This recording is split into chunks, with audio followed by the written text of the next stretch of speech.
పల్నాడు జిల్లా చింతల మండలం రెంటచింతల గ్రామంలో శ్రీ శ్రీ శ్రీ మధ్విరాట్ పోతులూరి వీరబ్రహ్మేంద్ర స్వామి వారి దేవస్థానంలో గణపతి పూజ పుణ్యాహవచనం అభిషేకాలు చేసి ప్రత్యేకంగా అలంకరించారు. ఈ కార్యక్రమంలో భీష్మాచారి, వెంకటేశ్వరాచారి, వెంకటాచారి, నరసింహాచారి, లక్ష్మీనారాయణాచారి, లక్ష్మాచారి, కోటేశ్వరరావు, బ్రహ్మచారి, సిద్ధయ్య తదితరులు పాల్గొన్నారు. ఈ కార్యక్రమంలో వేద పండితులు బ్రహ్మశ్రీ కొండూరి మధుసూదనాచార్యులు ఆధ్వర్యంలో జరిపించారు. 1608వ సంవత్సరం కార్తీక మాస శుద్ధ ద్వాదశి రోజున పరిపూర్ణయాచార్యులు ప్రకృతాంబ అనే విశ్వబ్రాహ్మణ పుణ్య దంపతులకు జన్మించి ఉన్నారు. ఆయన జనులకు సన్మార్గం చూపించినటువంటి సంఘ సంస్కర్త, అజ్ఞానాన్ని పారద్రోలి జ్ఞానాన్ని బోధించినటువంటి జ్ఞాని. మరి సాక్షాత్తు గ్రామ దేవత అయినటువంటి పోలేరమ్మ అమ్మవారి చేతనే నిప్పు తెప్పించినటువంటి దైవాంశ సంభూతుడు. మరి మనం ఇప్పుడు కూడా వింటూ ఉంటాం, ఏది జరిగినా కూడాను బ్రహ్మంగారు చెప్పింది జరగక తప్పదు అని.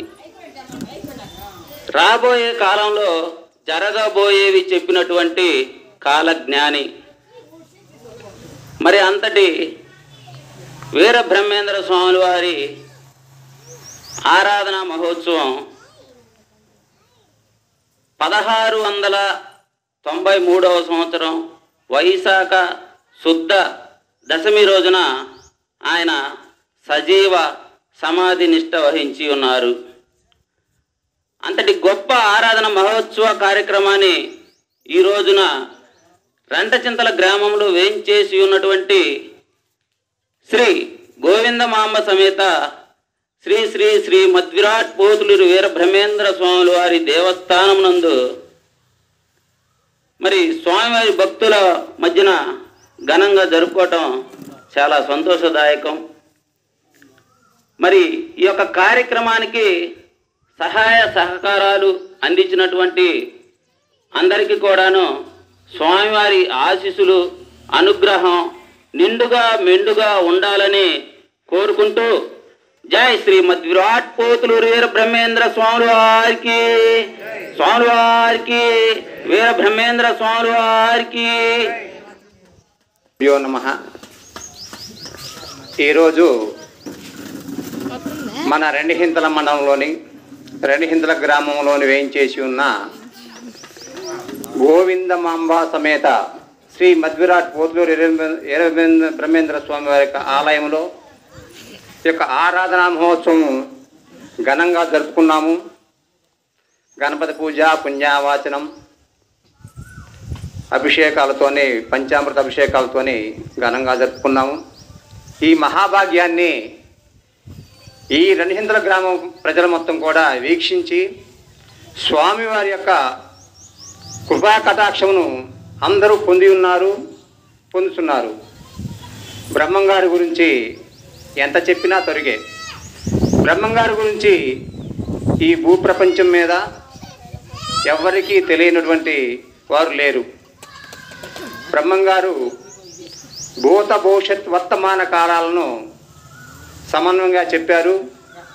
ఇదే కాకుండా వీరబ్రహ్మేంద్ర స్వామి వారు జన్మించిన సమయంలో ముస్లిముల పాలనలో హిందువుల్ని ఒక అనుష్ఠాన పరులు అయినటువంటి సిద్ధ పురుషులు అనేక మందిగా జన్మించారు.